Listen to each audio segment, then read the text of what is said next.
సోమ ఆగి చికిలించింది. ఆ ప్రదే ఆ ప్రదేశం ఇక్కడే బయటే ఉంది. అక్కడ వారి కోసం నేను గుడిసె కట్టాను. ఇక్కడికే శ్రీరాముడు మాత ధ్యానం కోసం వచ్చేవారు ఆమె కొనసాగించింది. సోమ చెప్తా ఉందనమాట. నేను పండు నీళ్లతో వెళ్ళాను. వారు ధ్యానం చేస్తుండటం చూశాను. శ్రీరాముని చెయ్యి ఆమె తలపైనే ఉంది. వారు ఎంతో సన్నిహితంగా కూర్చున్నారు.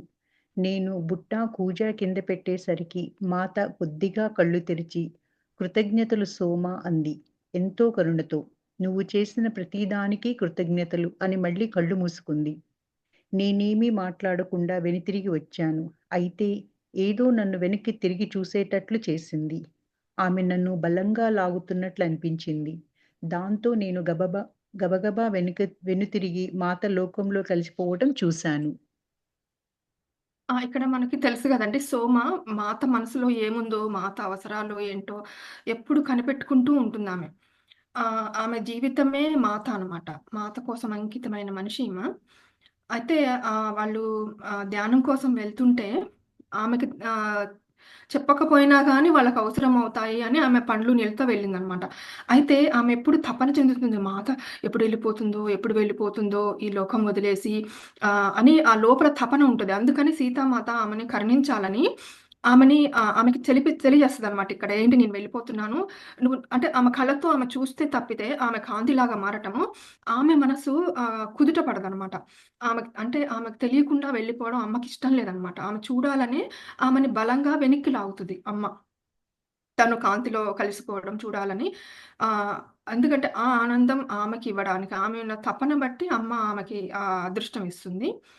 ఆహ్, సో, అప్పుడు ఆమె సోమ అమ్మ దగ్గరికెళ్ళి పళ్ళు, నీళ్ళిస్తే అమ్మ ప్రతి ఒక్కళ్ళకి గూడా మనం గూడా ఏ పని చేసినా కృతజ్ఞతలు చెప్పాలి. సో, అమ్మ గూడా కృతజ్ఞతలు చెప్తుంది. ఆహ్, ఆమె ఎంతో కరుణతో ఆమెకెళ్ళి చూస్తదనమాట. ఆమెకు తెలుసు కాబట్టి ఆమె వెళ్ళిపోతుందని. ఆమె "నువ్వు చేసిన ప్రతి దానికి కృతజ్ఞతలు. దీనికే కాదు" అని కళ్ళు మూసుకుంటుందనమాట. అప్పుడు ఆమె శక్తి లాగుతున్నట్టు అనిపిచ్చి ఆమె మళ్ళీ వెనక్కి తిరిగి చూస్తుంది. అప్పుడు ఆమె మాత ఈ లోకంలో కలిసిపోవడం ఒక వెలుగులాగా ఆమె చూస్తుందనమాట. కంటిన్యూ చెయి.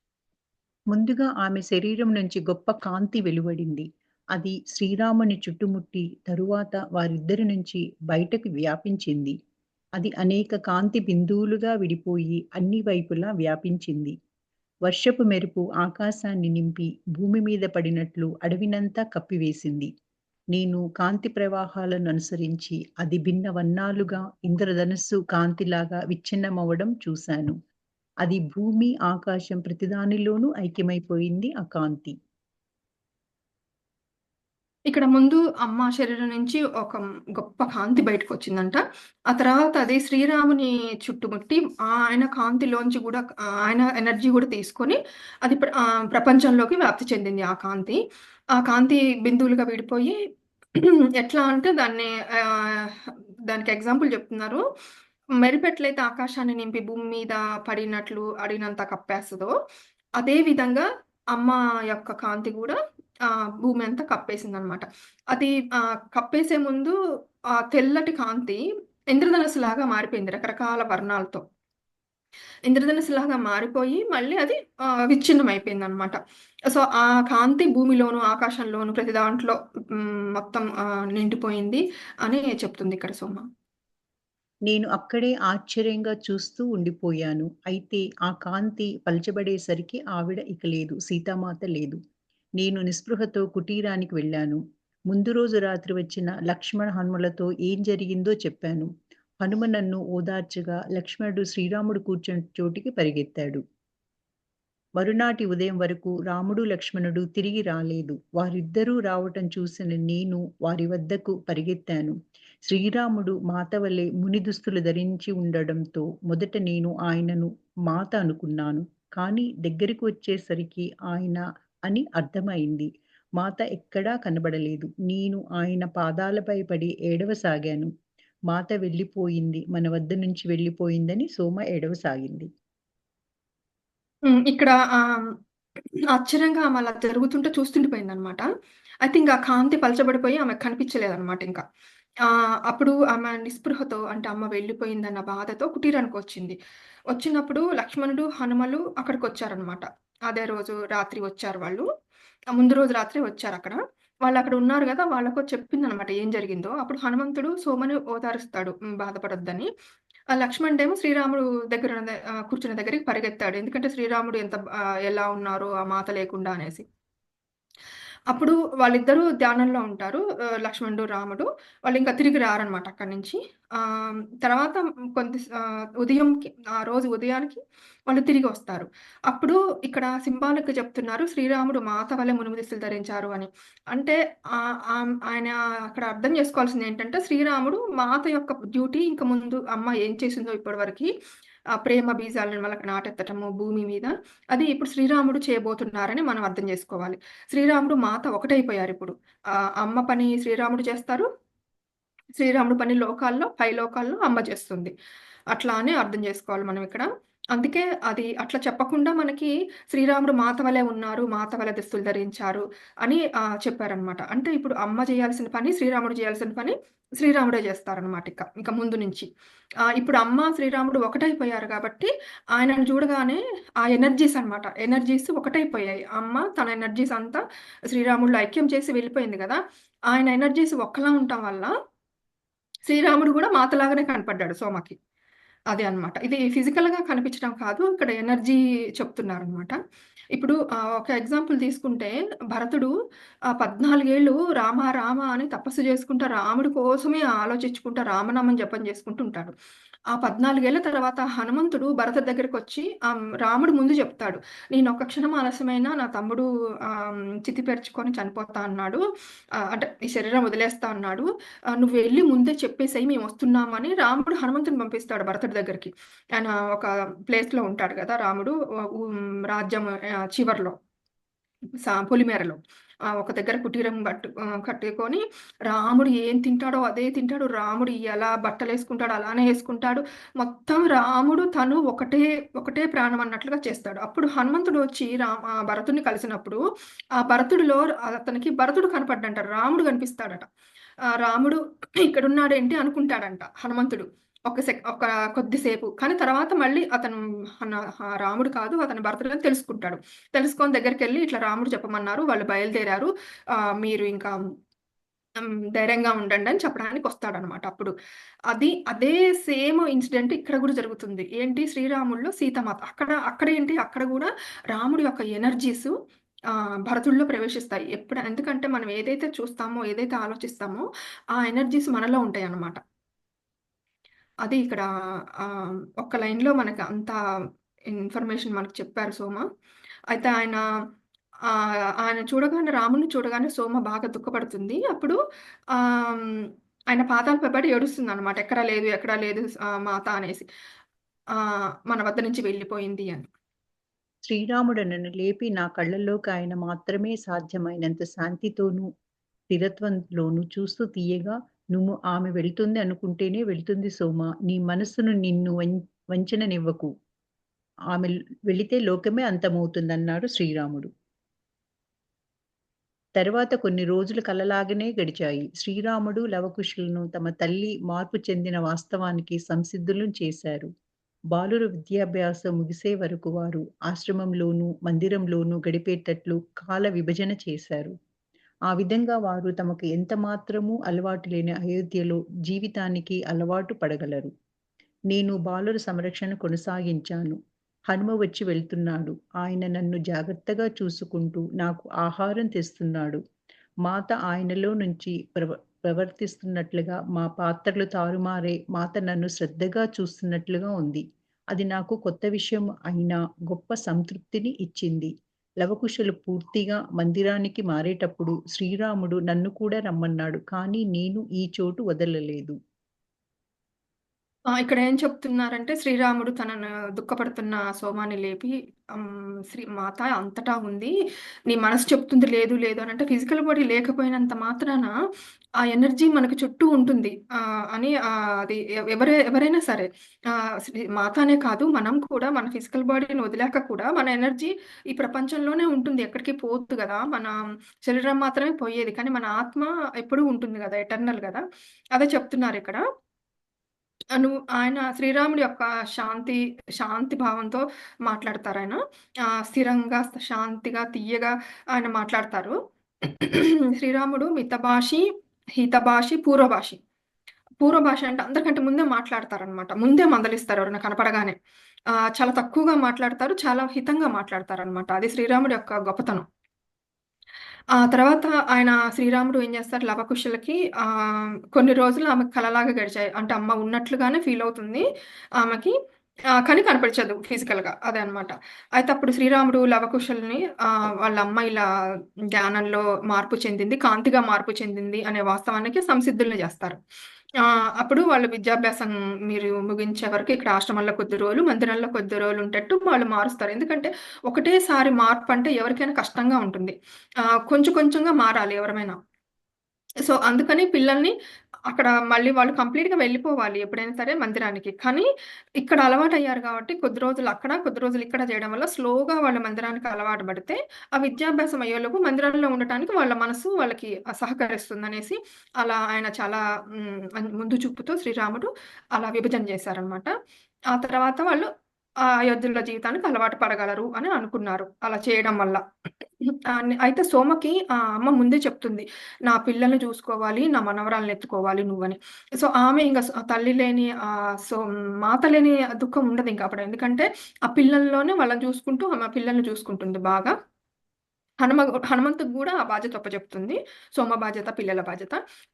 హనుమంతుడు గూడా అప్పుడప్పుడు మధ్యలో వచ్చి వెళ్తూ ఉంటాడు. సో, హనుమంతుడు సోమని చూసుకుంటారు. సోమ పిల్లల్ని చూసుకుంటుంటుంది. అయితే ఆయన ఎంత ప్రేమగా చూస్తాడంటే సోమని, ఒక సీతామాత ఉంటే ఎలా శ్రద్ధగా చూసుకుంటుందో సేమ్ సీతామాత లాగానే చేస్తాడు ఆమెకి. అంటే సీతామాత లేవుటు ఆమెకు తెలీదనమాట అప్పటి వరకి. హనుమంతుడు ఆమె చూసుకుంటున్నంత వరకి, లవకుశులు ఆమె బాధ్యత ఆమె తీసుకుంటున్నంత వరకి. అప్పుడు వాళ్ళ విద్యాభ్యాసం పూర్తయిపోయింది. అంతే ఎనర్జీ హనుమంతుడిలో గూడా ఉంటుంది. అందుకే గదా! హనుమంతుడు హృదయం చీల్చితే రాముడు, సీత కనిపిస్తారు. అంటే రాముడు, సీత కనిపిచ్చారు అంటే అక్కడ ఫిజికల్‌గా ఉన్నారని గాదు. వాళ్ళ సేమ్ ఎనర్జీస్ అన్నమాట. Same thought. వాళ్ళు ఏవైతే పని జేయడానికి ఈ భూమి మీద ఉన్నారో, హనుమంతుడు గూడా అదే పని జేయడానికి ఈ భూమి మీద ఉన్నాడు. వాళ్ళ ఆశీస్సులు ఆయనకెప్పుడూ ఉంటాయన్నమాట. అందుకని హనుమంతుడు వచ్చినప్పుడు మనకి రాముడు ఉన్నట్లుగా, మాత ఉన్నట్లుగా అనిపిస్తుందన్నమాట.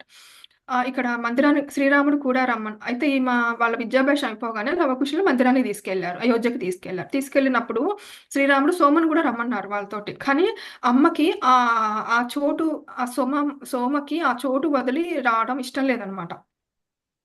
అందుకని అక్కడే ఉండిపోయింది. ఆశ్రమంలో. సంవత్సరాలు గడిచాయి. నేను మాతలేని లోటును భయంకరంగా అనుభవించసాగాను. వనవాసంలో ఉన్నంత కాలము నేను ఆవిడ లోటును ఎన్నడూ భావించలేదు. కానీ ఇది భిన్నమైనది. ఒకరోజు ఆ విచారం తీవ్రమై నేను భూమాత పైబడి మా అమ్మని ఎందుకు తీసుకువెళ్ళావని ఏడ్చాను. నేను ఎందుకు ఆమెతో వెళ్ళలేకపోయాను? అప్పుడు నాకు పాదాల చప్పుడు వినపడింది. 2 చేతులు నన్ను నేల మీద నుంచి లేపుతున్నాయి. నేను ఆయన మధురమైన, శ్రద్ధతో నిండిన స్వరాన్ని విన్నాను. సోమా ఎందుకు ఏడుస్తున్నావు? నేను శ్రీరాముని ప్రశాంతమైన, నిశ్చలమైన కళ్ళలోకి చూశాను. ప్రభు ఇక్కడ కొన్ని సంవత్సరాల తర్వాత లవకుశులు ఎళ్ళిపోయిన తర్వాత ఆమెకు ఒంటరితనంగా ఫీల్ అవుతదనమాట. సోమ సోమ అమ్మ లేదు, అమ్మ లేదని ఫీల్ అవుతుంది. బాధపడుతుంటది. అప్పుడు "ఎందుకెళ్ళావమ్మా? భూమాత మా అమ్మనెందుకు తీసుకెళ్ళావు?" అని ఏడుస్తుంటుంది. అప్పుడు అమ్మ గురించి ఏడిస్తే ఆమె ప్రార్థన శ్రీరాముడికి చేరుతుంది. ఆమె విలపించడం ఆ ప్రార్థన. ఎందుకంటే అమ్మ, శ్రీరాముడు ఒకటే అని ఇంతకుముందు చెప్పారు కదా! ఆయన ఇప్పుడు శ్రీరాముడి అమ్మ ఎనర్జీస్‌తో శ్రీరాముడు భూమి మీద ఉన్నారు గాబట్టి, అమ్మ కోసం ఏడ్చినా గాని అది శ్రీరాముడికి వినిపిస్తుంది. సో, అమ్మ ఉండి ఉంటే ఫిజికల్‌గా అమ్మ వచ్చి ఓదార్చేది. అమ్మ లేదు కాబట్టి శ్రీరాముడు రూపంలో అమ్మ తన దగ్గరకొచ్చింది తనని ఓదార్చడానికి. అప్పుడు ఆయన అంటారనమాట, "ఎందుకు ఏడుస్తున్నావు?" అని ఆమెకెళ్ళి ఆమె దుఃఖాన్ని తొలగించటానికి ప్రశాంతమైన, నిశ్చలమైన కళ్ళల్లోకి చూస్తాడనమాట. అంటే ఆహ్, ఆహ్, ఆమె చూస్తుంది. ఎందుకంటే ఆమె దుఃఖం పోవడానికి ఆయన కళ్ళలోకి చూస్తే ఆమెకి దుఃఖం పోతుందనమాట. ఆ శాంతత, ప్రశాంతత ఒస్తుందనమాట ఆమెకి. అందుకే చూస్తుందనమాట. ప్రభు నా జీవితానికి ఉన్న ఒకే ఒక లక్ష్యం ఆమెను సేవించడం. ఇప్పుడు ఆమె వెళ్ళిపోయింది. వెళ్ళిపోయిందా అని శ్రీరాముడు ఆశ్చర్యపోయాడు. ఆ రోజు ఆమె నీతో చెప్పిన మాటలు మర్చిపోయావా? కానీ ప్రభు నేను ఆమెను చూడలేకపోతున్నాను. ఆమె ఇక్కడ ఉన్నట్లుగా ఆమె సాన్నిధ్యాన్ని అనుభూతి చెందలేకపోతున్నాను ఎందుకని ప్రశ్నించింది సోమ. కొన్నిసార్లు మనం మానవులం. మన ఎదురుగా ఉన్న దానిని చూడలేం సోమ. చూడు ఈ పాదాన్ని సూర్యకాంతి నుంచి చూడు. ఆమె పాదాన్ని సూర్యకాంతి నుంచి చూడు. భూమి నుంచి పైకి వస్తున్న ఆమె సుందర రూపాన్ని చూడు. చూడు సోమ కళ్ళు తెరువు. ఆయన నా నుదిటిపైన సున్నితంగా తాకాడు. ఆమె నా వైపు నవ్వుతూ చూడటం నాకు కనబడింది. భూమి నుంచి పైకి లేచి గాలితో పాటుగా సూర్యకిరణాల నుంచి బయటకు వస్తూ కనపడింది. ఆమె అంతటా ఉంది సీతామాత. ఆమె దుఃఖపడుతుంటే శ్రీరాముడొచ్చి, "ఆమె వెళ్ళిపోలేదు. ఇక్కడే ఉంది. నువ్వు అనుభూతి చెందలేకపోతున్నావు" అని చెప్పి ఆమెకి కొంచెం ఎనర్జీ ఇస్తారనమాట. తను నుదుటి మీద తాకటం ద్వారా శ్రీరాముడు తన ఎనర్జీని సోమకిస్తారనమాట. అప్పుడు ఇచ్చినప్పుడు ఆమెని చూడగలుగుతుంది. సూర్యకాంతి ఆమె పాదాలు సూర్యకాంతి నుంచి వస్తున్నట్టుగా ఆమె చూడగలుగుతుంది. ఆమె సుందర రూపాన్ని సోమమాత చూడగలుగుతుంది. ఆయన అయితే ఆమె నవ్వుతూ కనిపిస్తుంటదనమాట సీతామాత సోమకు.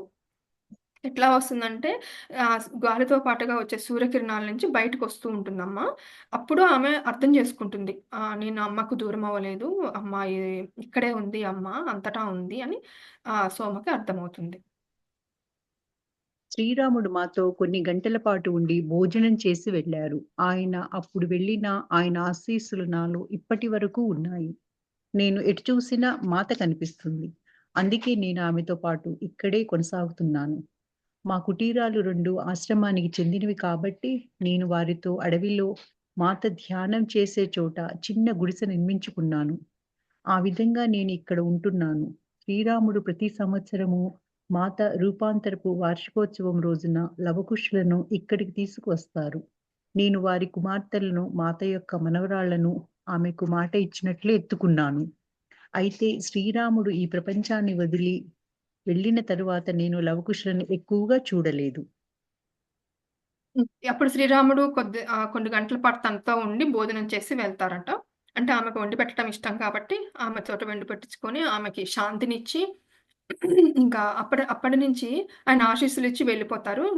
అప్పటి నుంచి ఆమె ఎప్పుడు చూసినా ఆమె చూడగలుగుతుంది అమ్మని. ఎటు చూసినా అమ్మ కనిపిస్తుంటుందనమాట. అందుకని అక్కడే ఉండిపోతుంది ఆమె ఆశ్రమంలోనే. ఆ 2 కుటీరాలు ఆల్రెడీ ఉన్నవి ఆశ్రమానికి సంబంధించింది కాబట్టి ఇంకొకటి గుడిసె చేసుకుంటుంది. చేసుకొని అక్కడే ఉండి ధ్యానం చేసుకుంటా ఆమె ఉంటుందనమాట. అయితే ప్రతి సంవత్సరం శ్రీరాముడు లవకుశులు మాత్రం తన ఫిజికల్ బాడీ నుంచి కాంతిగా మారిన రూపం మార్పంటారు ఇక్కడ. రూపాంతరపు వార్షికోత్సవం వస్తారు గాబట్టి వారి కుమార్తెలను మాత యొక్క మనవరాళ్ళని ఆమెకి ఇచ్చినట్లే ఎత్తుకుంటుంది. అంటే వాళ్ళు రాజ్యాభిషేకం అవుతారు. వాళ్ళకి పెళ్ళిళ్ళవుతాయి. వాళ్ళకి ఇద్దరు పిల్లలు, అమ్మాయిలు పుడతారంట. ఎత్తుకుంటుందంట ఆమె. అయితే వాళ్ళు శ్రీరాముడు ఈ ప్రపంచాన్ని అయితే శ్రీరాముడు వెళ్ళిపోయిన తర్వాత ఆహ్, లవకుశులుని ఆమె ఎక్కువగా కనిపించలేదు. ఎందుకంటే వాళ్ళు రాజ్య పనులలో ఉంటారు గదా! వాళ్ళని చూడలేదు అంటుందామె. సోమ నవ్వింది. శ్రీరాముడు తన శరీరం వదిలిన సమయం గురించి నేను హనుమ ద్వారా తెలుసుకున్నాను. అది ఎలాగంటే, ఒకరోజు సూర్యోదయానికి ముందే శ్రీరాముడు లేచి నది వద్దకు ధ్యానం కోసం వెళ్ళాడు. ఏ ఇబ్బంది లేకుండా నిశ్శబ్దంగా ఉండే చోటు చూసి ధ్యానానికి కూర్చున్నారు. అప్పుడు హనుమ అయోధ్యలో లేడు. కానీ హఠాత్తుగా ఆయన శ్రీరాముని పిలుపు విన్నట్లుగా భావించి అత్యంత వేగంగా అయోధ్యకు వచ్చి శ్రీరాముడు నది ప్రక్కన ధ్యానం చేస్తుండటం చూశాడు. సూర్యోదయం అయింది. చాలామంది స్థానికులు మహారాజును చూడడానికి పోగయ్యారు. కానీ అతను కదలకుండా కూర్చున్నాడు. హఠాత్తుగా హనుమకు మాత రావడం కనిపించింది. మిగిలిన వారెవరూ ఆమెను చూడలేదు. ఆమె శ్రీరాముని వద్దకు వచ్చేసరికి హనుమ విచారంగా, మాత నువ్వు నా ప్రభువును తీసుకువెళ్ళడానికి వచ్చావా అని అడిగాడు. మాత తల ఊపింది. అయితే నన్ను కూడా తీసుకువెళ్ళు. ఇక్కడ నాకు ఏమి పని లేదు అని అన్నాడు హనుమంతుడు. ఆమె శ్రీరాముడు ఎలా వెళ్ళిపోయారనేది చెప్తుంది. ఇప్పుడు సీతామాత తన రూపం మార్చుకున్నప్పుడు ఎలా శ్రీరాముడు పక్కనున్నారో, శ్రీరాముడు తన రూపం మార్చుకొని రూపాంతరం చెందినప్పుడు అంటే ఈ మానవ దేహం నుంచి కాంతిగా మారినప్పుడు గూడా సీతామాత పక్కనుందనమాట. తన దగ్గర ఉంది. శ్రీరాముడు ఒకరోజు ధ్యానం చేసుకొని నది దగ్గర సరయూ నది దగ్గర ఆయన తన శరీరాన్ని వదులుతారని చెప్తారు గదా!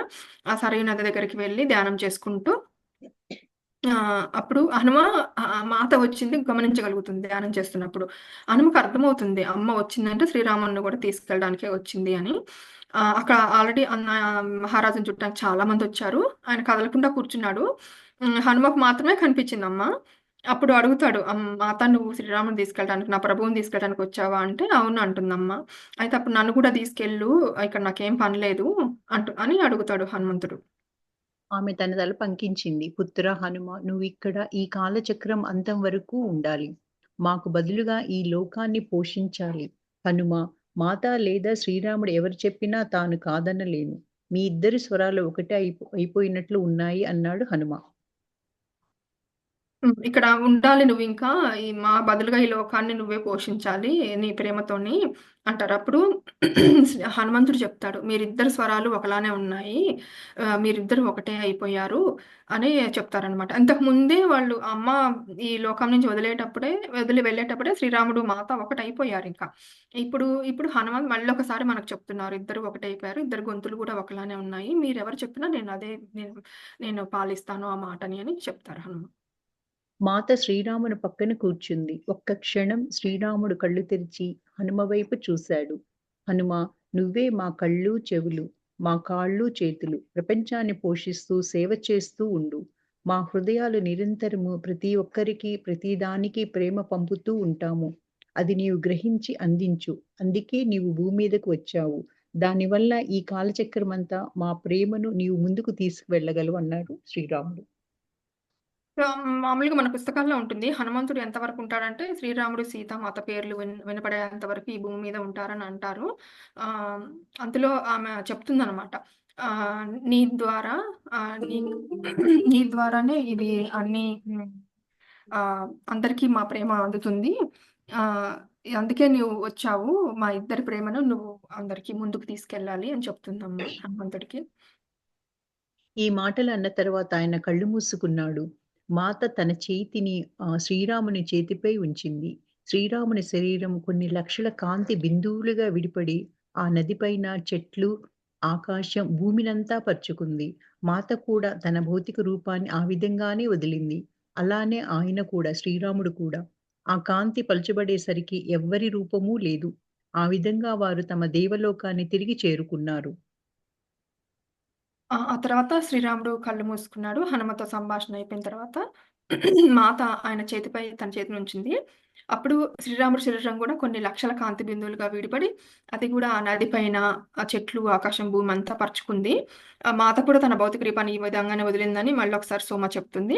అలాగే సేమ్ అదే విధానంలో ఆయన కూడా భౌతిక రూపాన్ని కాంతిగా మార్చుకొని, ఆ కాంతి విచ్ఛిన్నమైపోయిందనమాట. ఆ కాంతి పలచబడేసరికి ఎవరి రూపము లేదు. మాత రూపము లేదక్కడ. శ్రీరాముడి రూపము లేదు. ఆ విధంగా వారు తమ దేవలోకాన్ని తిరిగి చేరుకున్నారు. అంటే వైకుంఠానికి తిరిగి వెళ్ళిపోయారు మాత, శ్రీరాముడు. సోమ కళ్ళు మూసుకొని మౌనంగా ఉంది. ఆమె చెప్పే కథ ముగిసిపోయింది. కాలం ఎంతో సుదీర్ఘం అనిపించింది. ఆ చీకటి గదిలో పూర్తి నిశ్శబ్దం అలుముకుంది. సాయంత్రం మాకు తెలియకుండానే రాత్రిగా మారింది. హఠాత్తుగా కొన్ని దీపాలు వెలిగాయి. నేను కళ్ళు తెరిచి చుట్టూ చూడగా ఆ గది అంతా కూర్చొని నిలబడి ఉన్న ఋషులతో నిండిపోయింది. వారందరూ సీతా వారందరూ సోమ, సీతారాముల కథను చెబుతూ ఉండడంలో వినడానికి వచ్చారు. అప్పుడామె మౌనంగా ఉందనమాట. అంటే ఇద్దరు వెళ్ళిపోయారని చెప్పినప్పుడు ఆమె ఒక సెకండ్ మౌనంగా ఉంది. ఆమె చెప్పే కథ గూడా ముగిసిపోయింది. అప్పుడు వాళ్ళకెంతో సుదీర్ఘంగా అనిపిచ్చి ఆ చీకటి గదిలో పూర్తి నిశ్శబ్దం అలుముకుంది అని చెప్తున్నారు. సాయంత్రం మాకు తెలియకుండానే రాత్రిగా మారిపోయింది. అంటే ఆమె చెప్తుంటే వాళ్ళకి టైం తెలియలేదనమాట. కొన్ని దీపాలు వెలిగాయి. అంటే హ్మ్. ఆళ్ళ ఎనర్జీ అనమాట అక్కడ. ఆ ఎనర్జీతో సీతామాత ఆ స్టోరీ చెప్పుకున్నప్పుడు ఆహ్, ఆ ఋషులొచ్చి ఆ ఎనర్జీ ఆహ్, వెలిగించారనమాట. నేను కళ్ళు తెరిచి చుట్టూ చూడగా గది అంతా కూర్చొని నిలబడిన ఋషులతో నిండిపోయింది. వారందరూ సోమ, సీతారాముల కథను చెప్తుంటూ వినడానికొచ్చారు. అంటే అక్కడ హనుమంతుడు ఒక ఋషి రూపంలో వచ్చాడని తర్వాత చెప్తారు. తనే వెలిగించి ఉంటాడు ఆ దీపాలు. సోమ హఠాత్తుగా కళ్ళు తెరిచి ఆశ్చర్యానందాలతో చాలా కాలం తరువాత మీరు వచ్చారన్నమాట అంది. ఆమె ఎవరిని అంటుందా అని నేను చూశాను. ఒక ఋషి తలుపు దగ్గర ఒంగుని ఉన్నారు. ఆయన మిగిలిన వారి కంటే భిన్నంగా కనిపించాడు. అయితే సరిగ్గా చూడడానికి సరిపడినంత వెలుతురు లేదు. ఆయన ఆమెకు బాగా తెలిసినట్లు అనిపించింది. మన్నించు సోమ, నేను చాలా దూరం వెళ్ళాను. శ్రీరాముడు, సీతామాతల పేర్లు విని వచ్చాను. అతిథుల కోసం ఆహారం తెచ్చాను. గదిలోని మిగిలిన వారు ఆయన సోమ దగ్గరకు వెళ్ళడానికి దారి ఇచ్చి, ఆయన వెళ్తుండగా గొప్ప గౌరవంతో ఒక్కొక్కరు ఆయన పాదాలు తాకారు. ఆయన సోమ పక్కన ఒక బుట్ట ఉంచారు. ఆమె లేవబోగా, లేవొద్దు, నేను నీకు ఇవ్వడానికి వచ్చానని చెప్పారు ఆ ఋషి. ఇక్కడ అప్పుడు ఆ కథ కంప్లీట్ అవ్వగానే ఒక ఋషి వస్తారనమాట సోమ దగ్గరికి. అతను ఎందుకొచ్చారంటే శ్రీరాములు హనుమంతుడు ఎప్పుడైనా సీతారాముల స్టోరీ ఎక్కడ చెప్పుకుంటామో అక్కడే ఉంటారు. ఆయన వస్తారనమాట. వచ్చి వాళ్ళకి భోజనం ఇవ్వడానికొస్తారు. అక్కడ ఉన్న వాళ్ళందరికీ. అక్కడ దీపాలు వెలిగించి వాళ్ళకి భోజనం ఇవ్వడానికి వస్తారనమాట. సహాయం చేయడానికి. ఆమె ఆహ్, కళ్ళు తెరిచి చూస్తుంది అమ్మ సోమ. ఆయన ఏ రూపంలో ఉన్న సోమ గుర్తుపడుతుంది. హనుమంతుడిని. ఆ ఎనర్జీ తెలుస్తుంది కాబట్టి. అయితే చాలా కాలం తర్వాత మీరొచ్చారా అంటుందనమాట సోమ అతన్ని గుర్తుపట్టి. హ్మ్. అయితే ఆయన మిగతా వారికంటే భిన్నంగా ఉంటారంట. ఆహ్, ఆయన రూపము మిగతా వాళ్ళకంటే భిన్నంగా ఉంటుంది. సరిగ్గా చూడటానికి సరిపడినంత వెలుతురు లేదు కాబట్టి వాళ్ళకి తెలీలే ఆయనెవరనేది. సోమకు మాత్రం బాగా తెలుసనమాట. ఆయనంటాడు "మన్నించు సోమ, నేను చాలా దూరం నుంచొచ్చాను. మన్నించమని ఎందుకంటారంటే కొంచెం లేట్ అయినట్లుగా అంటారనమాట. శ్రీరాముడు, సీతల పేర్లు వినొచ్చాను. అందరి కోసం ఆహారం తెచ్చాను నేను." అని ఆమె అందరి దగ్గరికి వెళ్తుంటే అందరూ ఆయన పాదాలకు నమస్కరిస్తూ ఉంటారు. సోమ లేవబోతుంటే, "వద్దు, నేను ఇంకొక నీకివ్వడానికే నేనొస్తాను. నువ్వు లేవొద్దు" అని ఒక బుట్టని ఆహారంతో సోమ పక్కన పెడతారు. ఆమె మోకాళ్ళపై లేచి తలను ఆయన పాదాలపై ఉంచి, "నేను మిమ్మల్ని చూడగలిగాను. అంతే చాలు" అంది. ఆయన నవ్వి వచ్చినంత వేగంగాను గదిని వదిలి వెళ్లి చీకట్లో మాయమయ్యాడు. అప్పుడు సోమ నుంచి గొప్ప ఆనందం వెల్లివిరిసింది. ఆ ఋషి ఎవరైనప్పటికీ ఆయన ప్రభావం సోమ మీద చాలా ఉంది. ఆమె ఆహారాన్ని అందరికీ పంచింది. తరువాత మునులందరూ ఒకరి తర్వాత ఒకరు సెలవు తీసుకొని వెళ్లారు. నేను, మా అమ్మ మాత్రమే మిగిలాము.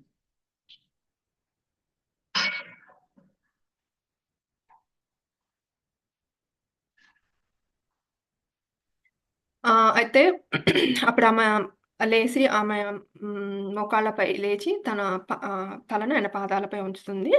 ఆమె చాలా సంతోషపడుతుంది. నిన్ను చూడగలిగాను అంతే చాలు అని. అప్పుడు హనుమంతుడు నవ్వేసి ఎంత వేగంగా వచ్చారో అంత వేగంగా చీకట్లోకి మాయమవుతారనమాట. ఆమె కథలు మాతో పంచుకున్నందుకు ఆమె ఆతిథ్యానికి కృతజ్ఞతలు తెలిపి, మా అమ్మ మహారాణి సీత, శ్రీరాముల గురించి మీ కథలు విన్న తర్వాత మేము ఇంతకు ముందు వలె లేము. నేను వారిని వ్యక్తిగతంగా తెలిసినట్లు, వారు నాకు సన్నిహితులో, బంధువులో, మిత్రులో అయినట్లు భావిస్తున్నానని కన్నీళ్లతో చెప్పింది. అప్పుడు ఆ సోమ ఆయన మాయమైపోయిన తర్వాత చాలా ఆనందపడతది. తనను చూసినందుకి. అంటే ఆమె హనుమంతుడిని చూసినప్పుడు శ్రీరాముడిని, శ్రీమాతని ఎట్లా చూస్తే ఆనందపడతదో, అదే ఆనందం పొందుతుందనమాట. ఆమె అందరికి ఆహారాన్ని పంచుతుంది. ఆయన ఇచ్చిన ఆహారము. అప్పుడు అందరూ సంతోషంగా ఒకరి తర్వాత ఒకరు ఆమె దగ్గర నుంచి సెలవు తీసుకుంటారు. అప్పుడు చివరికి అనసూయ వాళ్ళ అమ్మ మాత్రమే మిగులుతారు. అనసూయ వాళ్ళమ్మ కృతజ్ఞతలు చెప్తుందనమాట. హ్మ్. మహారాణి సీత, శ్రీరాముల గురించి మీ కథలు విన్న తర్వాత మేము ఇంతకు ముందు వలె అంటే ఆళ్ళలో చాలా ఆనందము ఉందనమాట. వారిని వ్యక్తిగతంగా తెలిసినట్టు సన్నిహితుల బంధువులు, మిత్రులైనట్లు భావిస్తున్నానని కన్నీళ్లతో చెప్పింది. అంటే ఆ సీతారామాత ఎవరు పరాయి వాళ్ళు గాదు. మనలో ఉన్న మన ఫ్రెండ్స్ లాగానే, మన బంధువుల్లాగానే ఆహ్, ఆమె భావించిందంట ఆ కథలు విన్న తర్వాత.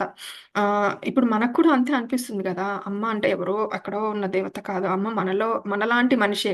కాపోతే అమ్మలో ప్రేమ, కరుణ ఎక్కువ అని మనకు కూడా అనిపిస్తుంది. శ్రీరాముడిలో గూడా అంతే శాంతము, ఇదంతా ఎక్కువ, ఆళ్ళకి మంచి గుణాలు ఎక్కువ. వాళ్ళు కూడా మనలాగా భూమి మీదకొచ్చిన వాళ్ళే. ఆహ్, వాళ్ళు మనకి చాలా దగ్గర అన్న భావం వస్తుంది మనం ఆ కథ విన్నప్పుడు. ఆమెకు కూడా అదే భావం వచ్చిందనమాట. వారు అందరికీ బంధువులే, మిత్రులే. వారు మనలో ప్రతి ఒక్కరి పట్ల తమ పిల్లలమే అయినంత శ్రద్ధ చూపిస్తారు. ఎందుకంటే మనం నిజంగానే వారి పిల్లలం. నేను మాతా శ్రీరాముల గురించి వారి భౌతిక లోకాన్ని వదిలి వెళ్ళిన తరువాత ఎక్కువగా తెలుసుకోగలిగాను. వెళ్ళటం అనేది సరియైనది కాదు. ఆ పదం సరియైన పదం కాదు. వారు ఎన్నడూ వెళ్లరు. కానీ మన భాష చాలా పరిమితం. మాత ఒకసారి విషయాలు మనం సంభాషిస్తున్న విధంగా ఎన్నడూ వినియోగింపబడవు. చిత్రాల ద్వారా, ఆలోచనల ద్వారా అవి తెలియజేయబడతాయి. ఇప్పుడు మనం భాషకు కుదించబడ్డాము. అవి ఎప్పటి వలనే ఇప్పుడు కూడా అంతే. మాత నా ముందు భౌతిక రూపంలో ఉన్నప్పుడు అది నేను చూశాను. అది నాకు తెలిసింది. అది మా ఇద్దరి మధ్య ఉన్నది. ఇప్పుడు నేను ఆమె ఏమిటి అన్న వారిద్దరి వాస్తవాన్ని చూడగలను. ప్రపంచాన్ని మార్చే ప్రతి దానిలోనూ వారి చెయ్యి ఉంటుంది. సోమ మెరుస్తున్న కళ్ళలో ముగిస్తూ, కొన్నిసార్లు ఆమె అరణ్యం గుండా నడిచి రావడాన్ని, ఆమె రూపాన్ని చూస్తాను. ఆమె నేను వెళ్ళిపోలేదు. అవి నాకు గుర్తు చేయడానికి అలా వచ్చిందని నాకు తెలుసు. ఏమవుతుందంటే సోమ, వాళ్ళు అందరికీ మిత్రులే. హ్మ్. మనమందరం గూడా శ్రీరాముడికి, సీతామాతకి పిల్లలం అయితే ఎట్లా చూసుకుంటారో, అలానే చూసుకుంటారు. ఎందుకంటే మనం నిజంగానే వారి పిల్లలం. అంటే మనమందరం గూడా భగవంతుడి యొక్క పిల్లలమే కదా! హ్మ్. ఆమె ఎక్కువ తెలుసుకోగలిగిందంట. శ్రీరాముల గురించి. ఆయన రూపం, ఆయన లోకాలు వదిలి వెళ్ళిన తర్వాత వెళ్ళటం అనేది ఎందుకంటే వెళ్లారని అనకూడదు. ఎందుకంటే వాళ్ళెప్పుడు వెళ్ళరు. మన చుట్టూనే ఉంటారు గదా! మన భాష చాలా పరిమితం కాబట్టి మనం వెళ్లారు అంటాము. ఆహ్, ఒకప్పుడు అసలు మాటలు లేకుండానే ఒకళ్ళ మైండ్‌లో ఒకళ్ళ ఆలోచన ఇంకొకళ్ళకి తెలిసిపోయేదంట. విజువల్స్ ద్వారా, ఆ చిత్రాల ద్వారా. ఇప్పుడు మనకి కొద్ది రోజులైన తర్వాత మన శక్తి తగ్గిపోయి భాషొచ్చిందనమాట. భాషకు ముందు అలా ఉండేదంట. ఇప్పుడు పైన ఉన్న కొన్ని లోకాల్లో భాష ఉండదు. ఓన్లీ ఆహ్, ఒకళ్ళ ఆలోచనలు ఒకళ్ళకు తెలిసిపోతాయి అట్లా. దాన్ని టెలిపతి అంటారు. అది పై లోకాల్లో ఉంటుంది. ఎక్కువ ఎనర్జీ ఉన్న లోకాల్లో అదుంటుంది. ఒకప్పుడు భూమి మీద కూడా అదుండేది. ఇప్పుడు లేదనమాట. ఇప్పుడు కుదించబడ్డాం భాషకి. ఆహ్ మాత నా ముందు భౌతిక రూపంలో ఉన్నప్పుడు అది ఆమె చూసిందంట. అంటే మాత మాట్లాడకపోయినా ఆమెకు తెలిసేది. ఆమె లోపల ఆలోచనలెలా ఉన్నాయి అనేది. ఆమె ఏం చేయాలనుకుంటుందనేది ఆమెకి చిత్రంలాగా కనిపిచ్చేదట. ఆ బంధం సోమకి, మాతకి ఉన్నదనమాట. భాష లేకపోయినా మాత అర్థం చేసుకునేది. ఇప్పుడు నేను ఆమె ఏమిటి, శ్రీరాముడు, సీతామాత కూడా అంతే. వాళ్ళిద్దరు మాట్లాడుకోకపోయినా తనేమనుకుంటున్నాడో ఆ అమ్మకి తెలుసు. అమ్మ ఏమనుకుంటుందో శ్రీరాముడికి తెలుస్తుంది. వారిద్దరి వాస్తవాన్ని ప్రపంచాన్ని మార్చే ప్రతి దానిలోనూ వాళ్ళు చేయుంటారు. ఇప్పుడు మన ప్రపంచంలో ప్రేమ మాత్రమే ఏదైనా మార్చగలుగుతుంది. అంటే వాళ్ళ ప్రేమ ప్రపంచమంతా ఉన్నప్పుడు, అట్లా అంటే మార్చే దాంట్లో అలా చెయ్యి ఉంటుంది కాబట్టి. అంతే గదా! ప్రేమతోనే ఏదైనా మారగలుగుతుంది. ఇంక దేన్ని మారవలేదు. సో, మెరుస్తున్న కళ్ళల్లో ముగిస్తూ కొన్నిసార్లు ఆమె అరణ్యం గుండా నడిచి రావడాన్ని, ఆమె రూపాన్ని చూసాను. ఆమె నేను వెళ్ళిపోలేదు అవి నాకు గుర్తు చేయడానికి అలా వచ్చిందని నాకు తెలుసు. అయితే ఆహ్, ఆమె చాలా సార్లు ఆమె వెళ్ళిపోయాక కూడా ఆమె శరీరం వదిలిన తర్వాత కూడా ఆమె చాలా సార్లు అరణ్యం గుండా వస్తున్నట్లుగా ఆమెకనిపించేదంట. అప్పుడు ఆమె వెళ్ళలేదు. ఆమె శక్తి ఇక్కడే ఉంది అని ఆమెకి తెలుసుకుందంట. మా అమ్మ నేనది జ్ఞాపకం ఉంచుకోవటానికి ప్రయత్నిస్తాను. మిమ్మల్ని ఎలా వదిలి వెళ్ళాలో నాకు తెలియడం లేదు సోమా. కానీ రేపు సూర్యోదయానికి ముందే మేము బయలుదేరాలి. మా ప్రయాణం దీర్ఘమైనది. అనసూయ తండ్రిగారు మా కోసం ఎదురు చూస్తూ ఉంటారని చెప్పింది. ఈ మాట విన్న నేను ఆగలేక అమ్మా దయచేసి కొన్ని రోజులు ఉందామంది అనసూయ. అలా అనకు అది సాధ్యం కాదు. కానీ నాకు ఇష్టం లేదు ఏడుస్తూ అంది అనసూయ. ఇక్కడ ఏమవుతుందంటే ఇదంతా నేను గుర్తుపెట్టుకోవడానికి ప్రయత్నిస్తాను. మిమ్మల్ని ఎలా వదిలి వెళ్ళాలో తెలియట్లేదు సోమ అంటున్నారు. అంటే ఆమెకు కూడా వెళ్ళటం ఇష్టం లేదు. కానీ సూర్యోదయానికి ముందే మేము బయలుదేరాలి. మా ప్రయాణం చాలా దూరం గదా! పొద్దున్నే వెళ్తే ప్రాబ్లమ్ అంటే ఏ ఇబ్బంది లేకుండా ఉంటుంది అంటుందనమాట. ఆ! ఆమె అనసూయ తండ్రి వాళ్ళ కోసం ఎదురు చూస్తున్నారు. చాలా రోజులైంది అక్కడికొచ్చి అని ఆమె అంటుంది. అది వినగానే అనసూయ ఆగలేక "అమ్మ దయచేసి కొన్ని రోజులు ఉందాం" అంటదన్నమాట. అప్పుడు వాళ్ళమ్మ "అలా అనొద్దు. ఇప్పుడు సాధ్యం కాదిప్పుడు. ఆల్రెడీ చాలా రోజులైంది మనం వచ్చేసి" అని చెప్తుందన్నమాట. అప్పుడు అనసూయకి ఆమెను వదిలి ఎళ్ళటం ఇష్టం లేదు ఆ సోమని. కానీ నాకిష్టం లేదని ఏడుస్తూ అంటుందన్నమాట. మా అమ్మ నా చెయ్యి పట్టుకొని, "నేను నిన్నిక్కడికి వదిలి వెళ్ళడానికి సిద్ధమే. కానీ మనం మన జీవితంలోకి తిరిగి వెళ్ళాలి. మనం చాలా రోజులు దూరంగా ఉన్నాం. ఇంకా ఆలస్యం చేయడాన్ని మీ నాన్న ఒప్పుకోరంది." నేను బిగ్గరగా ఏడవటం మొదలుపెట్టాను. అప్పుడు ఆమె అంటుంది, "మనం మన జీవితాల్లోకి తిరిగి వెళ్ళిపోవాలి. ఇక్కడికి కొద్దిసేపటికే వచ్చాం మనము. ఇంకా చాలా రోజులున్నాము. ఇంక మీ నాన్నగారు ఒప్పుకోరు" అని అనగానే ఈమె ఇంక గట్టిగా ఏడ్చేస్తుంటదన్నమాట అనసూయ. సోమ మా అమ్మ వైపు తిరిగి, "మీ కుమార్తెను ఈ రాత్రికి నాతో ఉండనివ్వు. రేపు ఉదయం మీరు వచ్చేసరికి ఆమె మాతో రావడానికి సిద్ధంగా ఉంటుంది" అని చెప్పింది. ఆశ్రమం నుంచి ఒక విద్యార్థి మా అమ్మకు కుటీరం వద్దకు తీసుకువెళ్ళడానికి వచ్చాడు. దాంతో నన్ను సోమ వద్ద వదిలి ఆమె వెళ్ళిపోయింది. మా అమ్మ వెళ్ళిన వెంటనే సోమ నాకు వెచ్చని పానీయం చేయడానికి లేచింది. ఇది నేను మాత రాత్రి నిద్రపోయే ముందు ఆమెకు చేసే పానీయం. ఇది నీకు ఉపయోగపడుతుంది బిడ్డా అంది సోమ. అయితే ఆమె అంటుంది ఆమెని అంటే వెళ్ళటానికి ఆమెని సంసిద్ధం చేయడానికి, "సోమ ఈ రాత్రి నా దగ్గర ఉండనివ్వు" అని చెప్తుంది. అంటే అప్పుడు ఆమె ఒక్కదాన్ని పంపియకుండా ఆశ్రమం నుంచి ఒక విద్యార్థి వస్తాడు. ఆమె వాళ్ళ అమ్మని తీసుకొని వెళ్ళిపోతారు. ఆమె వెళ్ళగానే ఈమెకొక పానీయం ఎప్పుడు సీతామాతకిస్తుంది కదా! సోమ పానీయం. ఆ పానీయము చేస్తుంది. ఎందుకంటే ఆ పానీయం వల్ల ఆమెకి ఆహ్, ఉపయోగపడుతుంది. ఆమె విడిపోతున్నాను అనే దుఃఖంలోంచి ఆమె బయటపడటానికి ఉపయోగపడుతుంది బిడ్డ అంటుందనమాట. నేను బ్రతిమాలుతున్న స్వరంతో మొదలుపెట్టాను. మా అమ్మను నేను నీతో ఉండడానికి ఒప్పించు. నేను నీకు సేవ చేస్తూ నీతో పాటే ఉందామనుకుంటున్నాను. నాకు వెళ్ళాలని లేదు. నేను వెళ్ళలేను అంది అనసూయ. నా హృదయం బాధతో బరువెక్కింది. ఆమె నా వేడుకోలుతో కదిలినట్లయింది. కానీ బిడ్డ నువ్వు వెళ్ళాలి అంది మృదువుగా. నేను జీవితపు చివరి దశలో ఉన్నాను. నువ్వు మొదట్లో ఉన్నావు. గతాన్ని వదిలి భవిష్యత్తుపై దృష్టి సారించు అంది సోమ. అయితే ఆమె బతిలాడుకుంటుంది సోమని. "మా అమ్మని ఒప్పించవా నీతో ఉండటానికి, నీకు సేవ చేసుకుంటూ ఇక్కడే ఉండిపోతాను. నాకెళ్ళాలని లేదని" ఆమె అంటుంది. ఆమె హృదయం బాధతో పరిపెక్కుతుందనమాట. అప్పుడు ఆమె, "కాదమ్మా నువ్వెళ్ళాలి. నేను చివరి దశలో ఉన్నాను. నువ్వు నాతో ఉంటే ఎలా? నీ భవిష్యత్తునిపై నువ్వు దృష్టి పెట్టాలి" అని చెప్తుందనమాట. నా ముఖాన్ని చేతులతో కప్పుకొని ఏడ్చాను. కానీ నేను భవిష్యత్తును చూడలేను. గతం తెలియదు. నాకు తెలిసిందల్లా నీతో ఉన్నప్పుడు నాలో ప్రశాంతత ఏర్పడుతుందని మాత్రమే. నా చేతులను తన చేతుల్లోకి తీసుకుంటూ, నా కళ్ళలోకి చూస్తూ ఆమె, "ఇది మాత యొక్క ప్రశాంతత, మాత సన్నిధి. నువ్వు మళ్ళీ ఆమెను అనుభూతి చెందేటట్లు చేశాను నేను. నువ్వు అందుకోసమే ఇక్కడికి వచ్చావు. ఆ అనుభూతిని నిలిపి ఉంచుకో. ఆమె నీ జీవితాన్ని నడిపిస్తుందంది సోమ." ఆమె చేతులు పట్టేసుకొని మొహం మీద ఏడ్చేస్తుందనమాట. ఏడ్చేస్తుంటే అప్పుడు నాకు భవిష్యత్తు చూడలేను. నా భవిష్యత్తేంటో నాకు తెలీదు. గతం తెలీదు. నాకు నీతో ఉన్నప్పుడు చాలా ప్రశాంతంగా ఉంది. అందుకే నీ దగ్గర ఉండాలనుకుంటున్నాను అంటుందనమాట.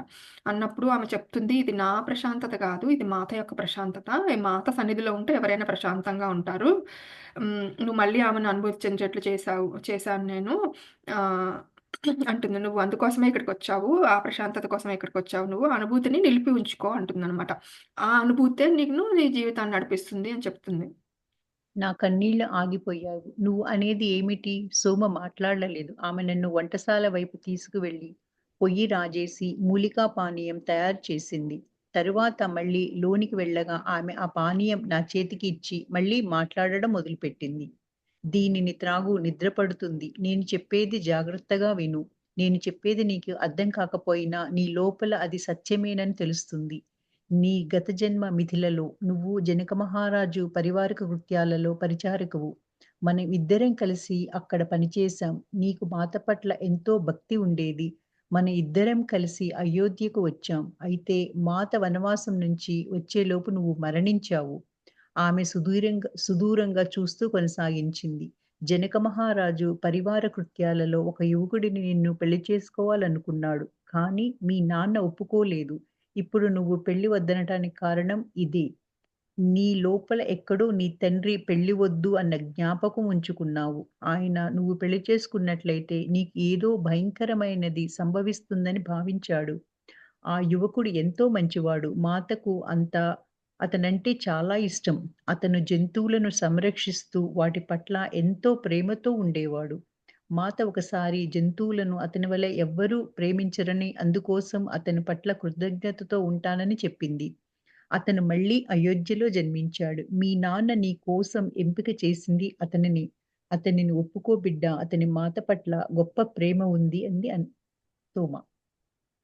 ఇప్పుడు ఆమెకి తెలియాలి. ఆమె గత జన్మ ఏంటి? ఎందుకలా ఆమెకి లోపల ఉందో తెలియాలి అనేసి ముందు ఆమె మాత పానీయం ఇచ్చేసి, "దీనిని తాగు బిడ్డ నీకు నిద్ర పడుతుంది. నేను చెప్పేది విను" అని చెప్తుంది. ఏం చెప్తుందంటే, "నేను చెప్పేది నీకు అర్థం కాకపోవచ్చు పైకి. కానీ లోపల అది సత్యమని నీకు తెలుస్తది తర్వాతకి. నీకు తెలుస్తుంది. నీ గత జన్మలో నువ్వు జనక మహారాజు దా పరివార దాంట్లో పరిచారకులు. మన ఇద్దరం కలిసి అక్కడ పనిచేశాము. నీకు మాత అంటే చాలా భక్తి ఉండేది. మనిద్దరం కలిసి అయోధ్యకొచ్చాము. అయితే మాత వనవాసానికెళ్ళినప్పుడు నువ్వు మరణించావు. అదే మీనాక్షి నువ్వే అని చెప్తుందనమాట. ఆమె మళ్ళీ దూరంగా చూస్తూ చెప్తుంది. జనక మహారాజు పరివార కృత్యాల్లో ఒక యువకుడు నిన్ను పెళ్లి చేసుకోవాలని. కిరణ్ అని విన్నాం గదా ఇంతకుముందు. ఆ కిరణ్‌ని ఈమె పెళ్లి చేసుకోవాలనుకుంటుంది. కానీ ఆమె తండ్రి పెళ్లి వద్దు అంటాడు గదా! ఎందుకంటే వాళ్ళకి ఏదో శాపం ఉంది అనేసి ఆయన పెళ్లి వద్దు అంటాడు. అప్పుడు అది ఆమె ఆ జన్మలో ఆమె మైండ్‌లో పడిపోతుందనమాట. అందుకే ఈ జన్మలో ఆమెకి పెళ్లి వద్దు అని అనిపిస్తుంది బలంగా. జ్ఞాపకం అనమాట. గత జన్మ జ్ఞాపకం అది. అయితే ఇప్పుడు చెప్తుంది ఆ యువకుడు ఎంతో మంచివాడు. ఇప్పుడు మాతకి అతనంటే చాలా ఇష్టము. అతను జంతువులను సంరక్షిస్తూ వాటి పట్ల ఎంతో ప్రేమతో ఉండేవాడు. మాత ఒకసారి అంటుంది గదా! మాత కిరణు లాగా ఎవరు ఉండరు. జంతువుల్ని ప్రేమించరు అని చెప్తుంది కదా! అందుకోసం మాత నేను అతని పట్ల కృతజ్ఞతతో ఉంటా అని చెప్తుందనమాట కిరణ్ గురించి. అదే కిరణ్ మళ్ళీ అయోధ్యలో జన్మించాడట. మీనాక్షి ఎలా అనసూయగా జన్మించిందో కిరణ్ గూడా అయోధ్యలో మళ్ళీ జన్మించాడంట. మీ నాన్న నీ కోసం ఎంపిక చేసింది ఆయన్నే అంటే ఆల్రెడీ ఒక మ్యాచ్ చూస్తాడు వాళ్ళ డ్యాడీ. అనసూయ నాన్న. ఆయనే ఆయన అంట. కిరణ్‌నే చూస్తాడట. "అతన్ని ఒప్పుకో బిడ్డ. అతనికి మాత అంటే చాలా ఇష్టము. నువ్వు అతన్ని ఒప్పుకో పెళ్లి చేసుకోవడానికి" అని చెప్తదనమాట. ఇది మాత ప్రణాళిక. మాత హనుమతో చివరిసారిగా అయోధ్య వచ్చినప్పుడు ఆమె మిథిలలో అనేక మంది ఇప్పుడు అయోధ్యలో జన్మించి పిల్లలుగా ఉన్నారని చెప్పింది. ఆమె వారిని గుర్తించింది. ఆమె చెయ్యలేదు కానీ ఆమె పట్ల ప్రేమయే వారిని మరణం తర్వాత అయోధ్యను ఆకర్షించిందని నాకు తెలుసు. ఆమె మిథిల నుంచి వచ్చిన వారు జనక మహారాజు పాదుకొల్పిన విలువలను ఇక్కడికి తెస్తారని నాతో చెప్పింది. ఇది గొప్ప ప్రాధాన్యత, శక్తి సంతరించుకుంటున్న రాజ్యం. వారు తీసుకువచ్చేదంతా భవిష్యత్తు చిత్రాన్ని అర్థం చేసుకోలేకపోయినా అది గొప్ప మంచి కోసమేనని విశ్వసించగలము. ఇదంతా గూడా మాత ప్రణాళిక. ఏంటది? మళ్ళీ వాళ్ళు ఇక్కడ జన్మ తీసుకోవడం. ఎవరు? కిరణ్, మీనాక్షి. ఎందుకంటే ఆమె వాళ్ళ నరనరాల్లో వాళ్ళకి జనక మహారాజు యొక్క విలువలున్నాయి. మాత మీద ప్రేమ ఉందనమాట. వాళ్ళు ఇక్కడికి వస్తే అయోధ్యలో జన్మిస్తే ఆ ఆత్మలు ఇక్కడ మంచి జరుగుతుంది అని ఆమె మాత అయోధ్యకు మంచి చేయడానికి వాళ్ళని మళ్ళీ ఇక్కడ జన్మ తీసుకునేలా చేసిందనమాట.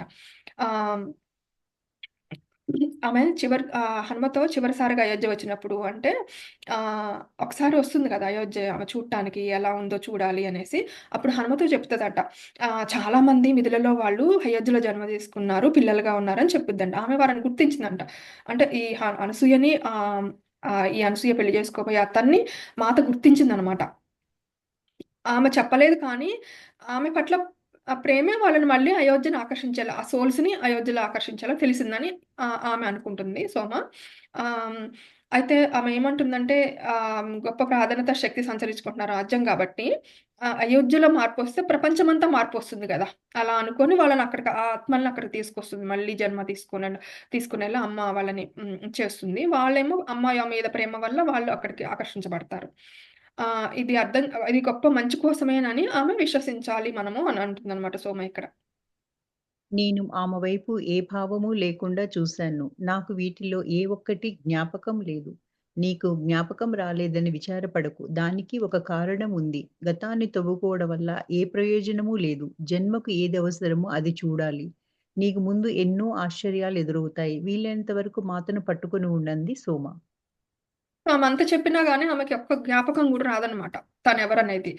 అప్పుడు నాకు ఆమె బాధపడుతుంటే నాకేం గుర్తులేవంటే, "నువ్వు బాధపడకు. బా గుర్తుకు రాకపోవడానికి గూడా ఒక కారణం ఉంటది.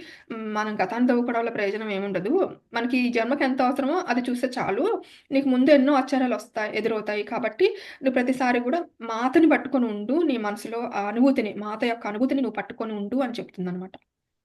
నువ్వు ఇక్కడి నుంచి వెళ్ళబోయే ముందు హనుమ చెప్పిన కథ ఒకటి చెప్తాను. ఇది భవిష్యత్తు కోసం కథ. నువ్వు నీతో పాటు ఇంకా అనేక మంది కలిసి సృష్టించే కథ. హనుమ శ్రీరాము నది ఒడ్డున సీత కాంతి శరీరంతో పాటు కూర్చొని ఉండటం చూశాడు. అది మామూలు కళ్ళకు కనపడదు. శ్రీరాముడు గాఢ ధ్యానంలో ఉన్న సంగతి విని అనేక మంది గుమిగూడారు. శ్రీరాముడు తన భౌతిక శరీరాన్ని వదిలే ముందు హనుమ కోసం చూశాడు. అతను హనుమతో తన చివరి మాటలు మాట్లాడిన తరువాత ఆయన భౌతిక రూపం విచ్ఛిన్నమైంది. హనుమ అదృశ్య లోకాల నుంచి మాత, శ్రీరాముడు ఇద్దరి స్వరము కలిసినట్లుగా వచ్చే మాటలవి అన్నాడు. ఇప్పుడు దేవలోకాలలోకి చొచ్చుకొని పోయి ప్రేమ భూమిలోకి దాని జీవులన్నిటికి కూడా చొచ్చుకొని పోతుంది. అయితే మనిషికి మాత్రమే ఈ ప్రేమను స్వీకరించే సామర్థ్యం, దానిని మేల్కొల్పే శక్తి ఉంటుంది. హనుమ, ఈ ప్రేమ యొక్క పరిపూర్ణ వ్యక్తీకరణ, ఈ సామర్థ్యం అందరిలోనూ మేల్కొల్పేలా నువ్వు చూడాలి అన్నారు శ్రీరాముడు. అందుకు ఆమె ఒక స్టోరీ చెప్పాలనుకుంటుంది. ఏంటంటే హనుమంతుడు సోమతో చెప్పిన విషయం అన్నమాట. ఆ హనుమంతుడు శ్రీరాముడు మాత వాళ్ళు ఉన్నప్పుడు నది ఒడ్డున ఉన్నప్పుడు శ్రీరాముడు తన శరీరాన్ని కాంతి రూపంగా మార్చినప్పుడు రూపాంతరం చెందినప్పుడు ముందు హనుమతో మాట్లాడతారు. తన బాధ్యత ఏంటి అనేది. ఆ ఆ కథ చెప్తుందన్నమాట ఇప్పుడు. ఏం చెప్తాడంటే శ్రీరాముడు, మాత ఇద్దరి స్వరము కలిసినట్లుగా వచ్చే మాటలు. అంటే ఇద్దరు కలిసి చెప్తున్నారనమాట. ఆ ఇద్దరు ఎనర్జీతో వాళ్ళు చెప్తున్న మాటలేంటంటే, ఇప్పుడు దేవలోకాల్లోకి చొచ్చుకొని పోయే ప్రేమ భూమిలోకి దాని జీవుల్లోకి గూడా చొచ్చుకొని పోతుంది. అయితే ఆ ప్రేమని అనుభూతి చెందటానికి మనము మన సామర్థ్యాలని మేల్కొల్పాలనమాట. మనలో ఉన్న ఈ ప్రేమ యొక్క పరిపూర్ణ వ్యక్తీకరణ, సామర్థ్యం మనం నువ్వు మేలుకొలుపు హనుమ. మనుషులకి ఆ శక్తి ఉంది. ఆ ప్రేమను అందుకునే శక్తి. కానీ ఆ సామర్థ్యాన్ని నువ్వు అంటే మనలో నిద్రాణంగా ఉంటుంది ఆ సామర్థ్యం. ఆ భగవంతుడి యొక్క ప్రేమని పొందగలిగే సామర్థ్యం నిద్రాణంగా ఉంటుంది. దాన్ని నువ్వు మేల్కొల్పాలని చెప్తారు. అది మాకు వారి వీడ్కోలు సందేశం. ప్రేమ కోసం మన స్వీయ సామర్థ్యాన్ని మేల్కొల్పటం. సోమ కళ్ళు మూసుకొనంది. ఆమె మరొక ఎరుక స్థితిలో ప్రవేశించిందని నేను గ్రహించాను.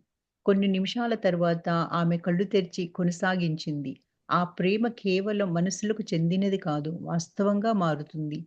ఇన్ని రోజుల నుంచి నేను మాట్లాడిన ఆ ప్రేమనే నీ భర్త పట్ల చూపించు. మాతా శ్రీరాముల మధ్య వెలుగొందిన ప్రేమయే నీకు నీ భర్తకు మధ్య వెలుగొందాలి. మనం చేయవలసిందదే. కొంత విశ్రాంతి తీసుకో. మీ అమ్మ నిన్ను తీసుకువెళ్ళడానికి వస్తుందంది సోమ. ఆమేం చెప్తుందంటే, ఆ ప్రేమ కోసమే మనమందరం జీవించాలి. ఆ సామర్థ్యం నువ్వు పెంచుకో అని చెప్తుందనమాట. అయితే ఆ ప్రేమ అనేది మనసుకు సంబంధించింది కాదు. అది వాస్తవంగా గూడా మారుతది. ఇప్పుడు కొన్ని రోజుల నుంచి నేను మాట్లాడిన ఈ ఈ అమ్మ శ్రీరాముడి మీద ఎంత ప్రేమ చూపిచ్చిందో మాత, అదే ప్రేమ నీ భర్త మీద గూడా నువ్వు చూపిచ్చాలి. మీ ఇద్దరు సీతారాముల్లాగా బతకాలి. నువ్వు చేయాల్సింది అదే. కొంచెం విశ్రాంతి తీసుకో. మీ అమ్మ వచ్చి నిన్ను తీసుకెళ్తుంది అని చెప్తుందనమాట. ఇక ఇప్పుడు అయోధ్యకు వెళ్ళాలన్న ఆలోచన బాధాకరంగా లేదు. సోమ మాటలలో ఏదో ఓదార్పు ఉంది. నా శరీరం ఎంత అలసిపోయిందో గుర్తించి ఆమె పడక మీద పడుకొని నిద్రలోకి జారిపోయాను. అది రాత్రికి, పగలుకు మధ్య సమయం. చీకటి ప్రదేశం. కాంతి లోపల నుంచి ఉత్పన్నమైంది. బాహ్య అంతర్లోకాల మధ్యలో వాటన్నిటి మధ్య ఎక్కడో అక్కడ సూర్యకాంతి కంటే భిన్నంగా ఒక గొప్ప కాంతిని చూశాను. నా మనస్సులో మాతా శ్రీరాముడి శరీరాలు వదిలేటప్పుడు వచ్చిన కాంతి అని సోమ చెప్పింది ఇదేనన్న ఆలోచన మెదిలింది. కానీ అది విచ్ఛిన్నమవడానికి బదులు రూపుదాల్చడం కనిపించింది. ఆ కాంతి శ్రీరాముని శరీరంలా రూపొందింది. ఆ రూపం నుంచి గొప్ప ప్రేమ ప్రసరించింది. ఆ రూపం నుంచి సీతామాత శరీరం పైకి వచ్చింది. ఆమె ఆ కాంతి నుంచి బయటకు వచ్చి ఎంతో ప్రేమతో చూసి ఈ విధంగా అంది.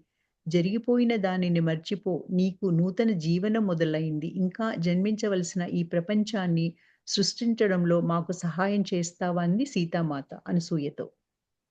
ఇన్ని ఇన్ని రోజులు అనసూయ హ్మ్, తను అమ్మని చూడలేదు కదా! అప్పుడు ఆమె ఇచ్చిన ఆ పానీయం తర్వాత ఆమె వేరే ఎరుకతో ఆమెలో ఉన్న సామర్థ్యాన్ని మేలుకొలుపుతుంది. అప్పుడు మేలుకొలిపినప్పుడు రాత్రికి, పగలుకి మధ్య సమయము అంటే హ్మ్, కాంతిలో చీకటి ప్రదేశం కాంతి లోపల నుంచి ఉత్పన్నమైందంటే ఆమెలోంచి ఉత్పన్నమైందనమాట. అది బాహ్య అంతర్లోకాల మధ్యలో వాటన్నిటి మధ్యలో ఎక్కడో అక్కడ సూర్యకాంతి కంటే భిన్నంగా ఉందంట. అంటే ఆమె నిద్రలో ఆమెకొక గొప్ప కాంతి కనిపించిందంట. ఆ కాంతిలో ఆమె ఏం చూసిందంటే శ్రీరాముడు శరీరం వదిలేటప్పుడు వచ్చిన కాంతి ఇలానే ఉంటదేమో అని ఆలోచన అనుకుందంట. ఆ కాంతి విచ్ఛిన్నమయ్యే బదులు అప్పుడేమో శ్రీరాముడు రూపం వదిలేటప్పుడు ఆ కాంతి విచ్ఛిన్నమైంది గదా! ఇప్పుడేమో ఆ విచ్ఛిన్నమైన కాంతి రూపం ధరించిందంట. కానీ ఇప్పుడు అది రూపుదాల్చడం కనిపించింది. ఆ కాంతి శ్రీరాముడి శరీరంలో రూపొందిందంట. ఆ రూపం నుంచి మళ్ళీ గొప్ప ప్రేమ వచ్చిందంట. ఆహ్, ఆహ్, ఆ గొప్ప ప్రేమ నుంచి సీతామాత శరీరం పైకొచ్చిందంట. ఆహ్, అది అంటే వాళ్ళు ఎలా అయితే కాంతిగా మారబడ్డారో, అదే విధంగా మళ్ళీ రూపాన్ని తీసుకున్నారనమాట. ఆమె ఆ కాంతి నుంచి బయటకొచ్చి ఎంతో ప్రేమతో ఆహ్, చూసి ఈ విధంగా జరిగింది. ఈ విధంగా అంది. ఏమన్నదంటే ఆమెతోటి అనసూయతోటి ఆమె కలలో జరిగిపోయిన దాన్ని మర్చిపో, నీకు నూతన జీవనం మొదలైంది. అంటే నీ గత జన్మ గురించి నువ్వు పట్టించుకోకుండా కొత్త జీవనం ఇప్పుడే మొదలైంది. మాకు సహాయం చేస్తావా నువ్వు? ఇంకా జన్మించవలసిన ప్రపంచాన్ని సృష్టించడంలో మాకు సహాయం చేస్తావా? అని అడిగిందంట అమ్మ. తప్పకుండా మాత వదిలిచ్చాను. నేను ఆమెను చూసిన ఆనందాతిరేకంలో నవ్వాను. తరువాత ఆమె రూపం అదృశ్యమైంది. ఆ కాంతి కూడా మాయమైంది. నా కళ్ళు మెల్లగా తెరుచుకున్నాయి. నేను బాహ్య ప్రపంచంలోకి వచ్చి పడ్డాను. ఆమె కలలోనే ఆమెకు తప్పకుండా చేస్తా మాత అని బదులిచ్చిందంట అనసూయ. అప్పుడు ఆమె ఆనందంతో నవ్వేసిందంట. అప్పుడు ఆమె నవ్వగానే ఆమె రూపం అదృశ్యమైపోయింది. ఆ కాంతి గూడా మాయమైపోయిందంట. అప్పుడు ఆమె మెలుకువ వచ్చిందప్పుడు నిద్రలోంచి అనసూయకి. అప్పుడు మెలుకువ రాగానే బాహ్య ప్రపంచంలోకొచ్చేసింది. స్టాప్ చేద్దామా మని ఇక్కడికి పేజ్ ఎండ్ ఆ! అయిందండి. ఓకే.